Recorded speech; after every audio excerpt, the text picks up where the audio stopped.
नमस्कार, मैं मानिक मलकर।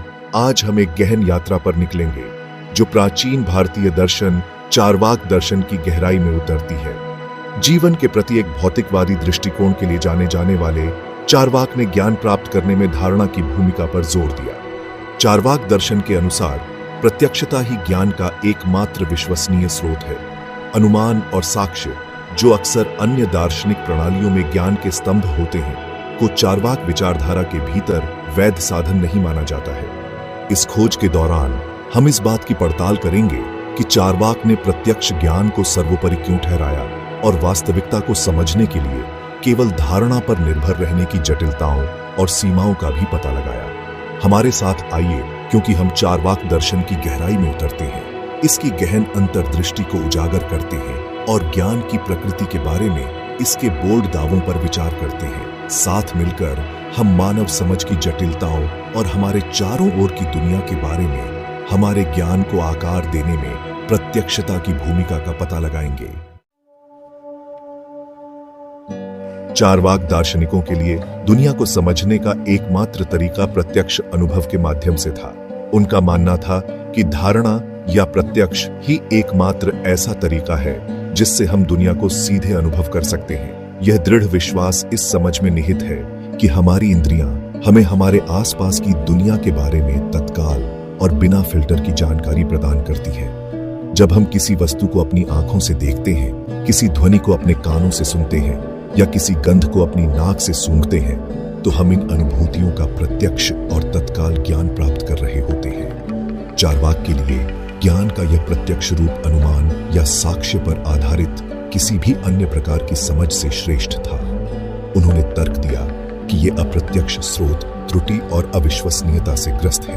उदाहरण के लिए, यदि हम दूर से धुआं उठते हुए देखते हैं तो हम अनुमान लगा सकते हैं कि आग लगी है, हालांकि यह अनुमान हमारी इंद्रियों द्वारा प्राप्त प्रत्यक्ष ज्ञान पर आधारित नहीं है। हो सकता है कि आग न लगी हो और धुआं किसी अन्य स्रोत से आ रहा हो। इसी प्रकार साक्ष्य, जैसे कि दूसरों के कथन, को भी अप्रत्यक्ष और इसलिए अविश्वसनीय ज्ञान का स्रोत माना जाता था। चार्वाक का मानना था कि गवाही पक्षपाती, गलत व्याख्या या अधूरी जानकारी से प्रभावित हो सकती है। इसलिए उन्होंने तर्क दिया कि वास्तविक ज्ञान प्राप्त करने के लिए हमें केवल प्रत्यक्ष, बिना फिल्टर किए अनुभव पर भरोसा करना चाहिए, जो हमारी इंद्रियां प्रदान करती हैं। चार्वाक दार्शनिकों ने अनुमान और साक्ष्य के दावों को दृढ़ता से खारिज कर दिया। उन्हें ज्ञान के अविश्वसनीय स्रोत माना। उनका मानना था कि ये अप्रत्यक्ष तरीके अंततः प्रत्यक्ष धारणा पर निर्भर करते हैं, जो उन्हें त्रुटि और अनिश्चितता का विषय बनाते हैं। आइए उनके तर्क को समझने के लिए अनुमान की अवधारणा पर गौर करें।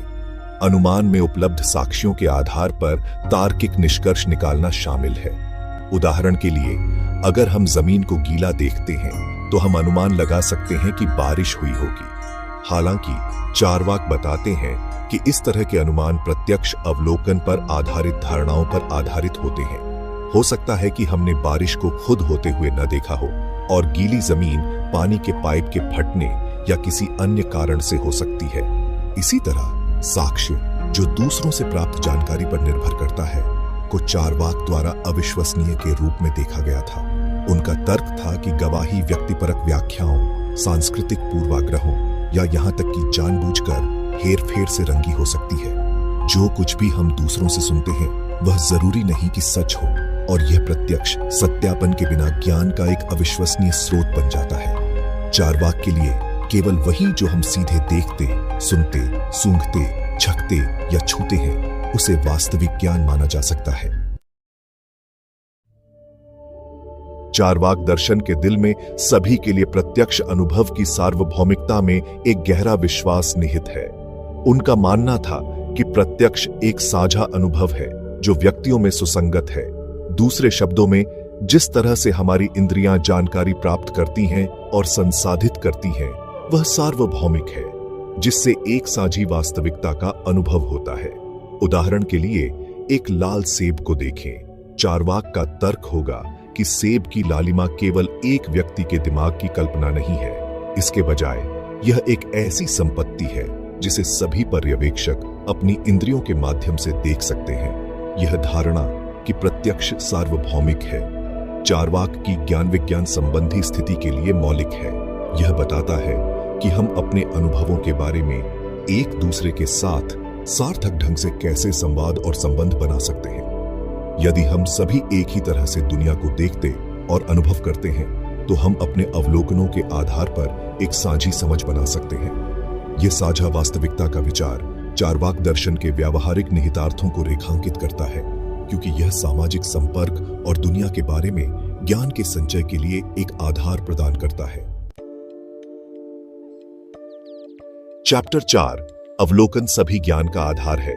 चारवाक दर्शन के अनुसार अवलोकन सिर्फ ज्ञान का स्रोत नहीं है, यह वह आधार है जिस पर सभी ज्ञान विश्राम करते हैं। उनका मानना था कि अनुमान और साक्ष्य सहित समझ के अन्य सभी रूप अंततः अवलोकन में निहित हैं। आइए इस संबंध को और विस्तार से देखें। जब हम किसी घटना के बारे में अनुमान लगाते हैं तो चारवाक का तर्क होगा कि हमारा अनुमान पिछले अवलोकनों पर आधारित होता है।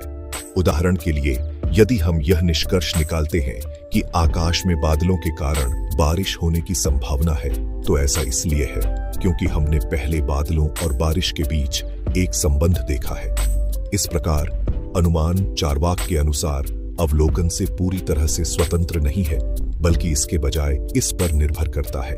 इसी तरह साक्ष्य, जो ज्ञान के एक रूप के रूप में दूसरों की गवाही पर निर्भर करता है, को भी अवलोकन के लिए खोजा जा सकता है। जब कोई हमें किसी घटना के बारे में बताता है तो वे अनिवार्य रूप से अपने स्वयं के अवलोकनों को रिले कर रहे होते हैं। हमारी अपनी इंद्रियों द्वारा इन अवलोकनों का सत्यापन किए बिना हम अनिवार्य रूप से दूसरों द्वारा व्यक्तिपरक व्याख्याओं और संभावित त्रुटियों पर भरोसा कर रहे हैं। इसलिए चारवाक का मानना था कि सभी ज्ञान प्रत्यक्ष या अप्रत्यक्ष रूप से अवलोकन की नींव पर बनाया गया है। यह सिद्धांत उनके दर्शन के मूल में है, जो एक अनुभवजन्य दृष्टिकोण पर जोर देता है, जो इंद्रियों के माध्यम से प्राप्त ज्ञान को प्राथमिकता देता है। चैप्टर 5 बाहरी वस्तुओं को समझाने में कठिनाई। जबकि चारवाक दर्शन प्रत्यक्ष अनुभव पर जोर देता है, यह उन आलोचनाओं के अपने हिस्से के बिना नहीं है। प्रत्यक्षता पर उनके कट्टर जोर से उत्पन्न होने वाली चुनौतियों में से एक बाहरी वस्तुओं के अस्तित्व को समझाने में कठिनाई है, खासकर उन वस्तुओं को जिन्हें सीधे तौर पर नहीं देखा जा सकता है।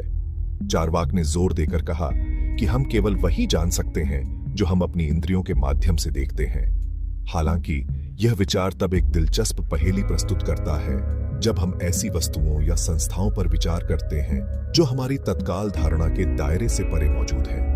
उदाहरण के लिए, हम हवा को सीधे नहीं देख सकते हैं, फिर भी हम इसके अस्तित्व को स्वीकार करते हैं क्योंकि हम इसके प्रभावों को देखते हैं।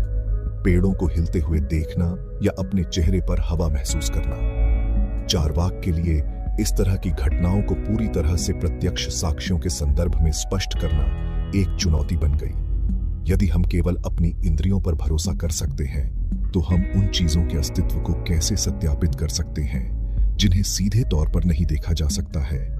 यह प्रश्न उनके दार्शनिक ढांचे के भीतर एक महत्वपूर्ण प्रमाणिक बाधा प्रस्तुत करता है।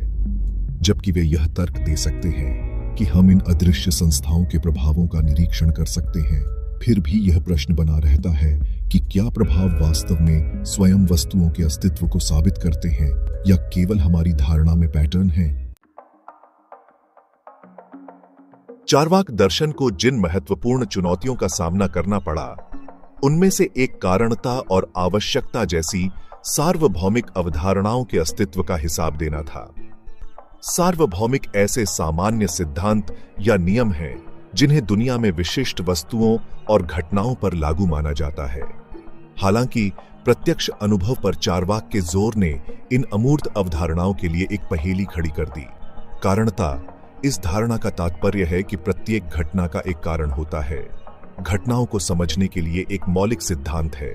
हालांकि चारवाक के लिए हम केवल विशिष्ट घटनाओं को देख सकते हैं, न कि उनके बीच आवश्यक संबंध।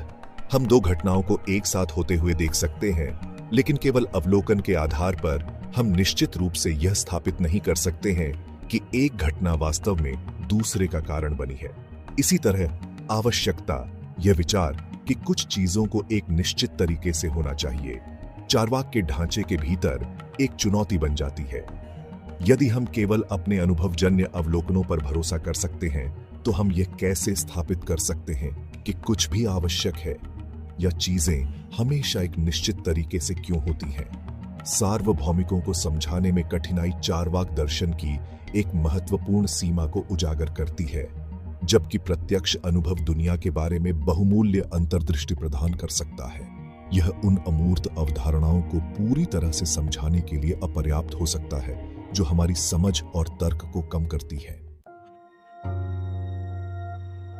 चार्वाक दर्शन, जो अपने भौतिकवादी दृष्टिकोण के लिए जाना जाता है, को स्वयं और चेतना की प्रकृति को समझाने में महत्वपूर्ण चुनौतियों का सामना करना पड़ा।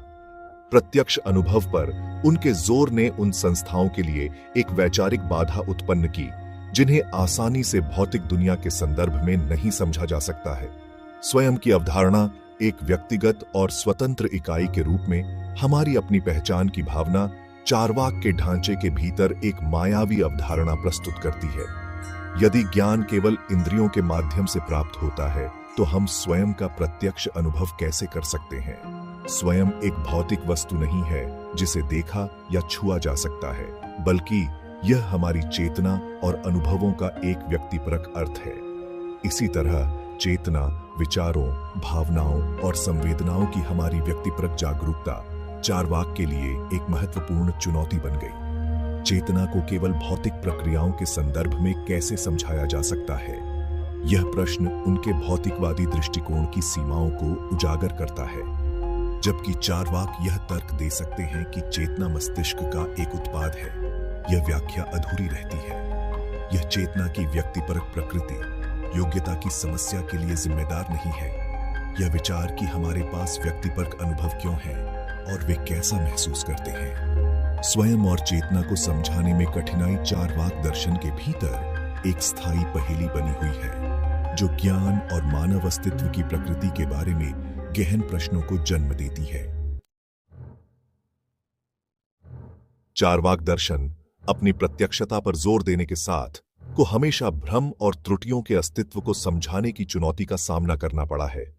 यदि हमारी इंद्रियां ज्ञान का एकमात्र स्रोत हैं और वे हमें कभी-कभी धोखा देती हैं, तो हम वास्तविक और असत्य के बीच अंतर कैसे कर सकते हैं? यह प्रश्न चार्वाक की ज्ञान मीमांसा की विश्वसनीयता पर ही सवाल उठाता है। भ्रम, ऐसी धारणाएं जो वास्तविकता को गलत तरीके से प्रस्तुत करती हैं, चार्वाक के ढांचे के भीतर एक विशेष समस्या प्रस्तुत करती है। उदाहरण के लिए, एक रेगिस्तान में एक मृग तृष्णा पर विचार करें। हमारी इंद्रियां हमें दूर से पानी का एक शरीर दिखा सकती हैं, लेकिन जैसे जैसे हम करीब आते हैं, हमें पता चलता है कि यह एक भ्रम है। यदि हमारी इंद्रियां हमें इस तरह धोखा दे सकती हैं, तो हम उनके द्वारा प्रदान की जाने वाली किसी भी जानकारी पर पूरी तरह से कैसे भरोसा कर सकते हैं? चार्वाक इस तरह के भ्रमों को यह तर्क देकर समझाने का प्रयास कर सकते हैं कि वे हमारी इंद्रियों की व्याख्या में त्रुटियां हैं, न कि इंद्रियों की विफलताएं। हालांकि यह प्रतिक्रिया संतोषजनक व्याख्या प्रदान करने में विफल रहती है कि ये व्याख्यात्मक त्रुटियां पहली बार में क्यों होती हैं। इसके अतिरिक्त, यदि हम हमेशा अपने अनुभवजन्य डेटा की व्याख्या करने के लिए तर्क या तर्क पर भरोसा नहीं कर सकते हैं, तो हम कब जान सकते हैं कि हमें कब धोखा दिया जा रहा है? त्रुटियों और भ्रमों को संबोधित करने में कठिनाई चार्वाक दर्शन की एक स्थायी सीमा बनी हुई है, जो ज्ञान की प्रकृति और वास्तविकता की हमारी समझ की सीमाओं के बारे में महत्वपूर्ण प्रश्न उठाती है। जब हम अपनी चार्वाक दर्शन की खोज के अंत तक पहुंचते हैं, तो यह उन अंतर्दृष्टि और चुनौतियों पर विचार करने योग्य है जो यह प्रस्तुत करता है। प्रत्यक्ष अनुभव पर जोर देकर चार्वाक ने दुनिया के बारे में हमारे ज्ञान में इंद्रियों की भूमिका पर प्रकाश डाला। उनका व्यावहारिक दृष्टिकोण और अटकलों का खंडन ज्ञान के प्रति एक ताजा दृष्टिकोण प्रदान करता है। हालांकि जैसा कि हमने देखा है, ज्ञान के एकमात्र साधन के रूप में केवल अवलोकन या धारणा पर निर्भर रहने की अपनी सीमाएं हैं। बाहरी वस्तुओं, सार्वभौमिकों, स्वयं, चेतना, भ्रमों और त्रुटियों को समझाने से जुड़ी कठिनाइयां चार्वाक ढांचे के भीतर महत्वपूर्ण कमजोरियों को उजागर करती है। यद्यपि प्रत्यक्ष ज्ञान का एक महत्वपूर्ण स्रोत है, यह ज्ञान का एकमात्र साधन नहीं है। अनुमान और साक्ष्य जैसे अन्य साधन भी दुनिया की हमारी समझ में महत्वपूर्ण भूमिका निभाते हैं। वास्तव में विज्ञान और तर्क जैसी खोजों के लिए जिम्मेदार ज्ञान की कई उन्नतियां प्रत्यक्ष अवलोकन से परे सोचने और तर्क करने की हमारी क्षमता से उपजी है।